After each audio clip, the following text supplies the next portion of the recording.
So I can't imagine going 40 days with nothing to eat. He was hungry. He ate. The devil said to him, "If you are the Son of God, command this stone to become bread." And Jesus answered him, "It is written, man should not live by bread alone." And the devil took him up and showed him all the kingdoms of the world in a moment of time. And he said to him, "To you I will give all this authority for their glory, for it has been delivered to me, and I give it to whom I will. If you then will worship me, it will all be yours." And Jesus answered him, "It is written, you shall worship the Lord your God, and serve him only shall you serve." And he took him to Jerusalem and set him on the pinnacle of the temple and said, "If you are the Son of God, throw yourself down from here, for it is written, he will command his angels concerning you to guard you, and on their hands they will bear you up, lest you strike your foot against a stone." And Jesus said to him, "It is said, you shall not put the Lord your God to the test." And when the devil had ended every temptation, he departed from him until an opportune time. Day 41. His temptation, his issue, his trial, his fasting was over.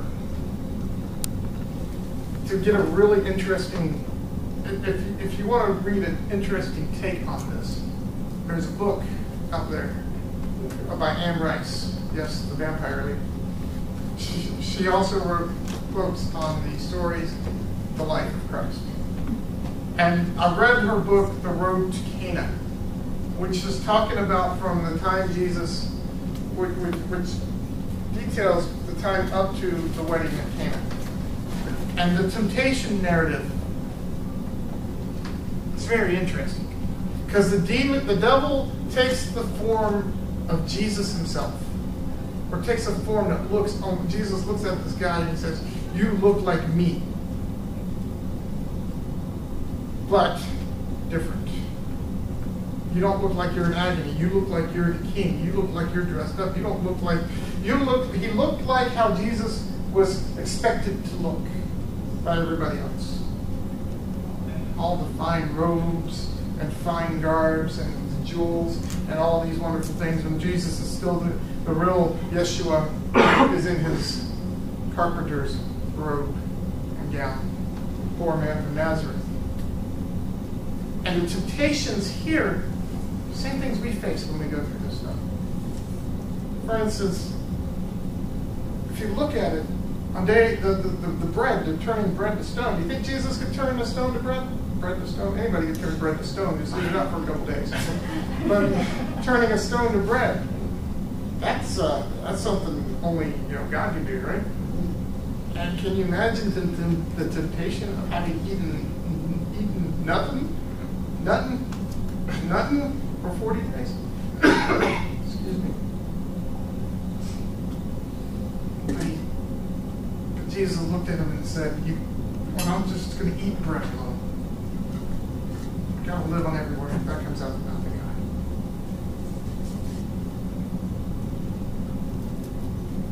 Temptation after temptation, trial after trial is thrown at Jesus to put off his earthly, to stop him from going to the cross.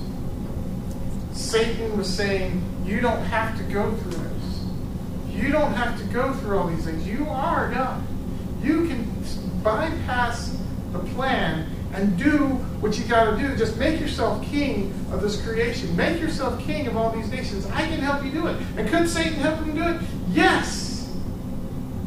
Because Satan is called the prince of the power of the air. Satan is called the prince of this world. Jesus, yes, he's the king of all creation. He's the one who created it all. But he gave Satan some powers on this planet to do things. And yes, Satan could do it.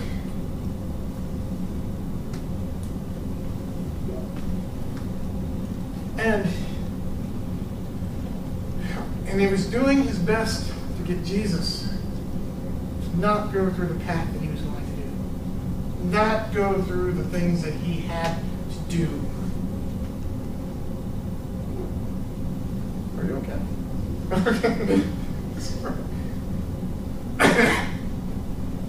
And here we are. And that's what we celebrate in Lent. It's the fact that, or that's not, I can't say celebrate, but this is not a celebration.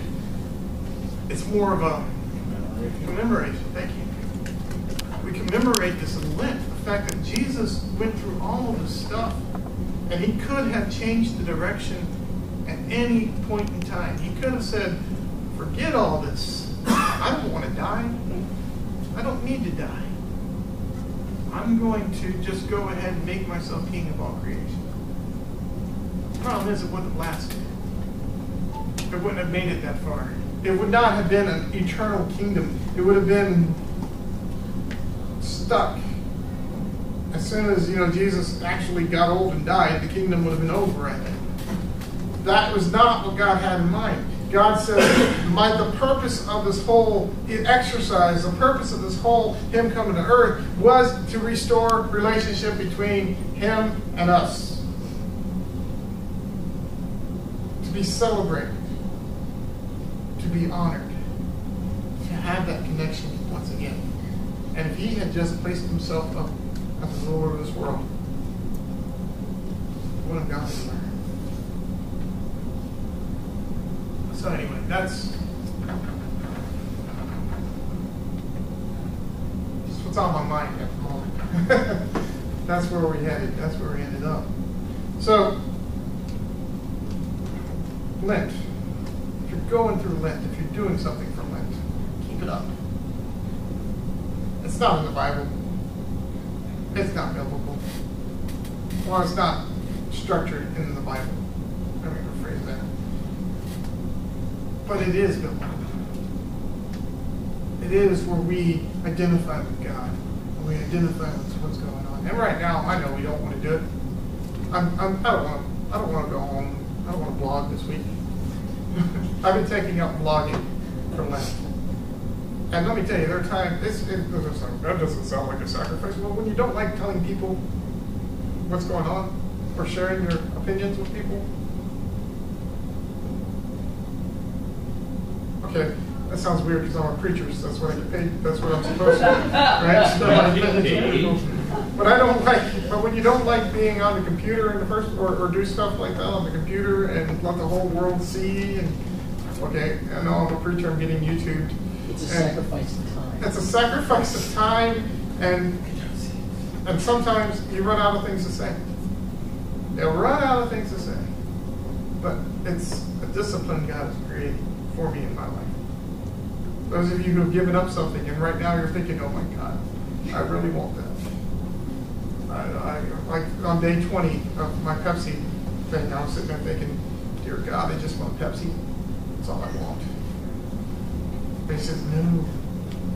Of course, I was supposed to have given up Pepsis for the rest of my life. That didn't happen.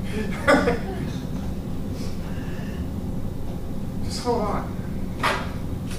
Hang on. We'll get through it. We'll be better for it. God will make us witnesses. God will use it in your life and the life of somebody else. I don't know I don't know the plans of God. I do know He's got one. And I thank God He does.